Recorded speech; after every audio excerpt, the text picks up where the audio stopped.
Chapter 7 The Coming of Duke William 1. Duke William's Claims. Everyone who knew what had happened between William and Harold must have known that after that Duke William would certainly claim the English crown whenever King Edward died. He would most likely have done so, even if Harold had never sworn anything to him. But now that Harold had sworn something, whatever it was, he was yet more sure to press his claims than before. It is worthwhile to stop and think what William's claim really was. The truth is that he had no real claim whatever, but he was able, in a cunning way, to put several things together, each of which sounded like a claim. And so, by using one argument to one set of people and another to another, he was able to persuade most men out of England that he was the lawful heir to the English crown, kept out of his right by the wrongdoing of Harold. Each of his claims was really very easy to answer, but each was of a kind which was likely to persuade somebody, and the whole list together sounded like a very strong claim indeed. The real case was this: the people of England had a right to choose whom they would for their king, and they had not chosen William. It was indeed usual to choose out of the one kingly house, and Harold did not belong to that house. But then neither did William. William indeed said that he was Edward's near kinsman, and ought to succeed him. And no doubt in lands where the notion of electing kings was going out of memory, where hereditary succession was coming in, but where the rules of hereditary succession were not yet fully fixed, this claim would have an effect on men's minds. But in truth, William had no more claim by inheritance than he had by election. He was indeed Edward's kinsman through Edward's mother Emma, but he was not of the house of the old English kings, which alone could give him any preference for the crown above other men. And meanwhile, there was young Edgar, a nearer kinsman than William, and who was of the old kingly house. And it is worth noticing that about 100 years after, when the notion of hereditary succession had taken root, men began to speak, very often of Harold, and sometimes of William too, as wrongdoers against Edgar. But at the time, no one thought of this. And according to modern law, King Edward himself would also have been a wrongdoer against Edgar. For by modern law, Edgar, the grandson of the elder brother, would come before Edward the younger brother. But most surely, no one at the time thought of that either. Then William said that Edward had left him the crown. Now there can be little doubt that Edward had once made him some kind of promise. But a king of the English could not leave his crown to anyone. He could at most recommend to the wise men, and Edward had recommended Harold.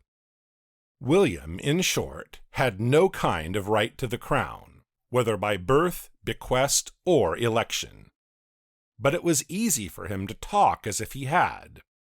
And it was still easier to bring in all manner of other things which had nothing to do with the matter, but which all helped to make a fair show. Harold was his man, who had forsworn himself against him. Harold had done despite to the bones of the Norman saints. These might be Harold's own personal sins, but the English people had nothing to do with them. But William found something to say against the English people also. They had, with Harold's father at their head, murdered the atheling Alfred, William's cousin, and his Norman companions. They had, Harold among them, driven out many Normans, among them Archbishop Robert, and had set up a schismatic archbishop in his place. They were an ungodly people who did not show respect enough to the Pope. He, Duke William, would go and teach them better ways. And if all other arguments should fail, he could offer lands and honors in England to all who would come and help him to conquer England. William, in short, could show himself all things to all men, from a pious missionary to a mere robber.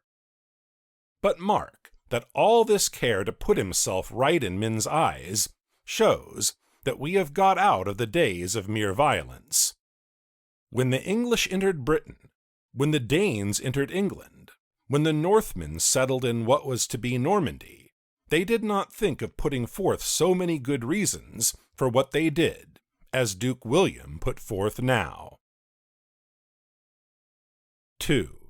Duke William's challenge. All these arguments sounded very well on the mainland, but no one was listening to them in England. Yet it was not for want of hearing them. Duke William heard of Edward's death and of Harold's election and coronation in one message, and before long he sent a challenge to the new king. As we have no exact dates, we cannot tell for certain whether this was before or after Harold's journey to Northumberland, but anyhow, it was early in his reign. Nor can we say exactly what were the terms of the message. William, of course, called on Harold to do whatever he had sworn to do. But as there are many stories as to what it was that Harold had sworn to do, so there are as many stories, and indeed more, as to what it was that William now called on him to do. Let him give up the kingdom. Let him hold it of William as his lord. Let him be earl of half of it under William. Let him in any case marry William's daughter. He had at all events promised to do that. Now, if the message came after Harold had married Ealdgyth, this last part must have been mockery. Indeed, the whole message must have been sent, not with any hope or thought that Harold would do anything because of it, but simply that William might say that he had given his enemy every chance, and might thus seem to put himself yet more in the right, and Harold yet more in the wrong. For it is needless to say that whatever William asked, Harold refused. As there are different stories about William's challenge, so there are different stories about Harold's answer. In some accounts he is made to give an answer which covers everything.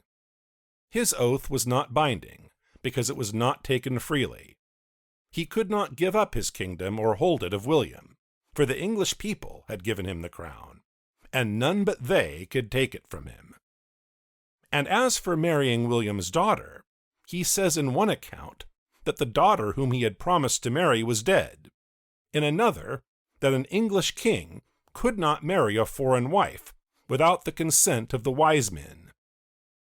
He is not made to say that he is married already, so the message may have come before he married Ealdgyth, or it may be that that answer would have seemed to the Normans to be only making bad worse.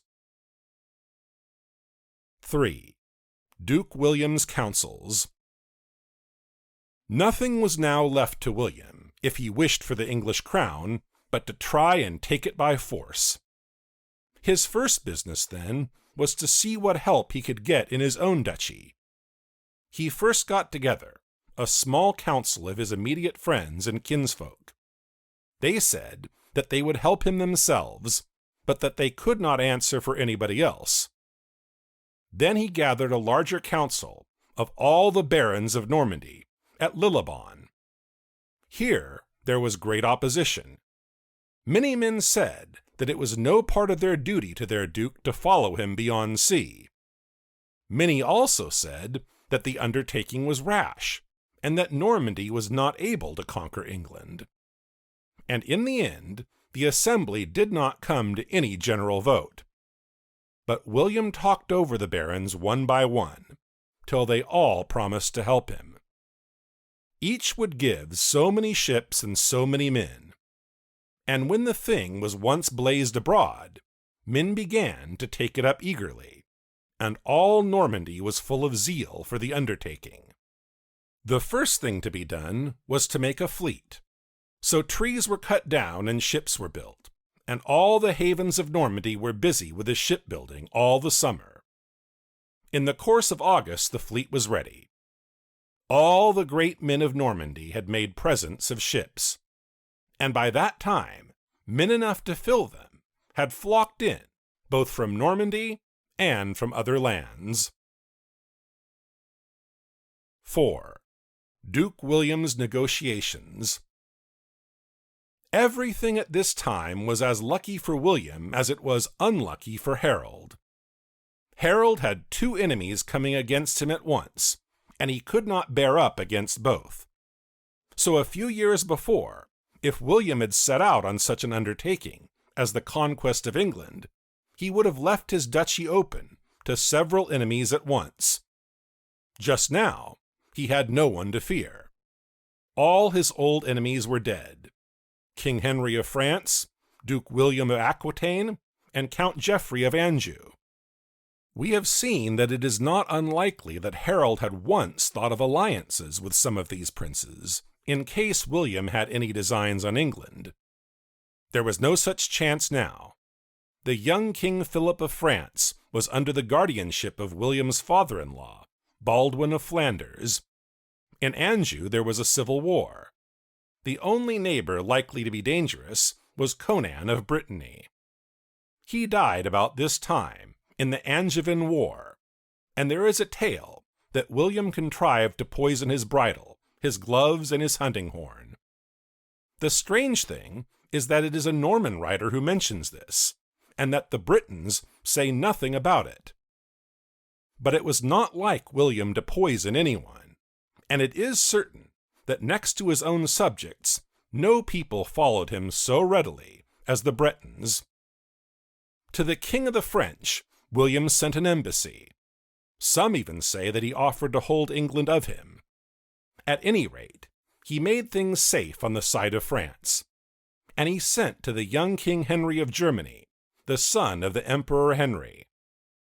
Here England had, by the death of the emperor, really lost a friend, and not merely the enemy of an enemy. Neither of these kings gave William any help, but they did all that he wanted. They did nothing against him, and they did not hinder their subjects from joining his army. But William's greatest negotiation of all was with the Pope, Alexander II. He tried to show not only that Harold was a perjurer and a sinner against the saints, whom the Pope ought to punish, but also that his enterprise against England would tend greatly to the advantage of the Roman Church. Discipline should be better enforced in England, and the money which was paid to the Pope, called Ramescot or Peterpence, should be more carefully paid. And besides all this, there were men at Rome who could see how much the authority of the Pope would gain if it were once allowed that he had the right to dispose of crowns or to judge between one claimant of a crown and another. Some of the cardinals said that the Church ought not to meddle in matters of blood, or to set Christians to fight against one another. But the voice of these just men was overruled, chiefly by the arguments of Hildebrand, the Pope's chief counselor, who was then Archdeacon of Rome, and who was afterwards himself the great Pope Gregory VII.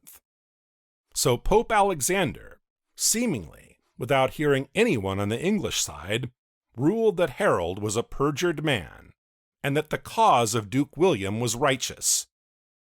So he gave the Duke a hallowed banner and a ring with a hair of St. Peter. William was thus able to attack England, her king, and her freedom, as if he had been going forth on a holy war against the enemies of the faith. 5. The Voyage of Duke William. In the course of August all was ready. The fleet was built and manned, and the army was ready to cross into England. The place of meeting was at the mouth of the Dive. The number of ships and of men is very differently told us, but the Norman poet Wace, whose father was there, says that the number of ships was 696. They were only large boats for transport, with a single mast and sail. When they were come together at the Dive, they were kept a whole month, waiting for a south wind to carry them to England. It would have been better for England if the south wind had blown at once, for in August, King Harold and his army were still ready to meet them. But as it was, the Normans did not come till the first army was disbanded, and till Harold was busy with the war in the north. At last, though a south wind did not come, a west wind did, and the fleet sailed to St. Valery at the mouth of the Somme, in Count Guy's land of Poitou. They were now much nearer to England than they had been at the Dive, but they still could not cross till Wednesday, September 27th, 2 days after the fight of Stamford Bridge. Then at last the south wind blew, and the fleet crossed in the night. The Duke's own ship, the Mora, the gift of the Duchess Matilda, sailed first, with a huge lantern at its mast to guide them. On Thursday morning the Duke of the Normans and his host landed at Pevensey in Sussex. They landed under the walls of the Roman city of Anderida, which had stood forsaken and empty ever since it had been stormed by the South Saxons nearly 600 years before. There was just now no force in those parts able to hinder the Norman landing. There is a story that as William landed, his foot slipped and he fell, but as he arose with his hands full of English earth, he turned and said that he had taken seizin or possession of his kingdom, for that the earth of England was in his hands.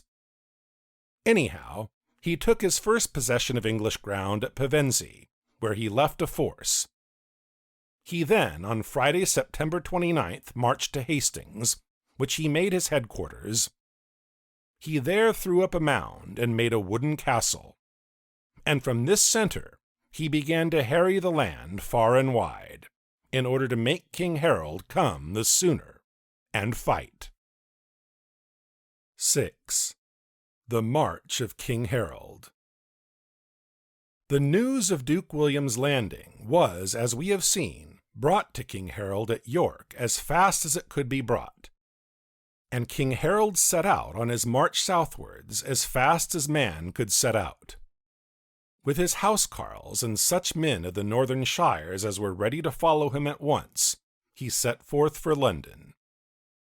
Edwin and Morkere were bidden to follow with all speed, at the head of the whole force of their earldoms, while the king sent forth to gather the men of his own Wessex and of the earldoms of his brothers Gurth and Leofwine, to come to the muster at London. Thus the men of all southern and eastern England came in at the king's word. But the main strength of the north never came. Edwin and Morkere kept their men back, most likely hoping to be able to hold their own earldoms against either Harold or William. Thus King Harold got little help in his second struggle from the land, which he had saved in the first. While the troops were coming in, the king went to the church, which he had himself built at Waltham, and prayed there. And men said that signs and wonders were wrought at his coming, for that the image on the holy cross bowed its head, as if to say, "It is finished." So the canons of Waltham feared that harm would come to their king and founder. And 2 of them followed King Harold's host to the place of battle, that they might in any wise see the end. 7. Duke William's new message. The host was now ready to set forth for Sussex, all but the men of those shires whose force never came at all. And now another messenger came from Duke William to the king in London. A monk of Fécamp, a great abbey in Normandy, near the sea-coast, came and stood before the king of the English on his throne. He bade him come down from it, and abide a trial at law between himself and the duke, who claimed the crown by the bequest of Edward, and whose man he had himself become. The king, so the Norman writers say, answered that his oath to William, as being unwilling, was of no force, and that any bequest to William was made of no strength by Edward's later recommendation of himself. This answer, it will be seen, did not go to the root of the matter, but it was answer enough to this particular message. The king then sent his message to Duke William to offer his friendship and rich gifts if he would go quietly out of the land, but that if he was bent on fighting, he would meet him in battle on the next Saturday. Then Earl Gurth gave his brother wise but cruel counsel. He said that, as Harold had anyhow sworn to William, it was not good that he should meet him in fight. Let him, Gurth, go against Duke William, with a host which had already come together. Let the king, meanwhile, wait for fresh troops, and lay waste all the land between London and the sea, so that even if the Normans won the fight against Gurth, they would have nothing to eat, and their duke would be driven to go away. But King Harold said that he would never let his brothers and his people go forth to fight while he himself shrank from it, and that he would never burn a house or lay waste a field in the land over which he was set to be king.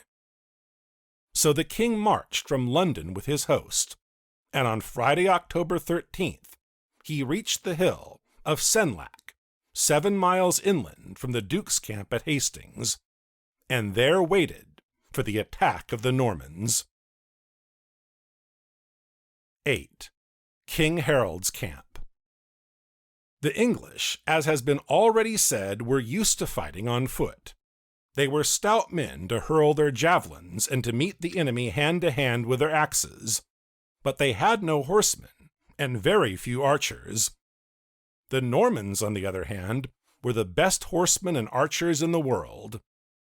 It was therefore King Harold's plan not to attack the enemy, but to let them attack him, not to meet them in a broad plain fit for horsemen, but to hold a strong place in attacking which the Norman horses would be of less use. So he pitched his camp on a hill which stands out from the main line of hills, and the sides of which are in parts very steep. He fenced it in with a palisade, and with a ditch on the south side where the ground was less steep. The land between Hastings and Senlac was woody, broken, and rolling ground, and the ground at the foot of the hill must then have been a mere marsh. The Normans would therefore have much ado to get to the hill and ride up it, and if they got to the top, they would find the English standing there, ready to cut them down. So wisely had King Harold chosen his place of fighting, for he knew the land of Sussex well. 9. The Last Challenge.